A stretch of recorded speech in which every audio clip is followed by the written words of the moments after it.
mừng khô gây đình khem so gây nai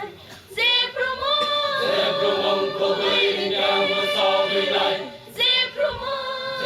mong khô gây đình khem so gây nai dê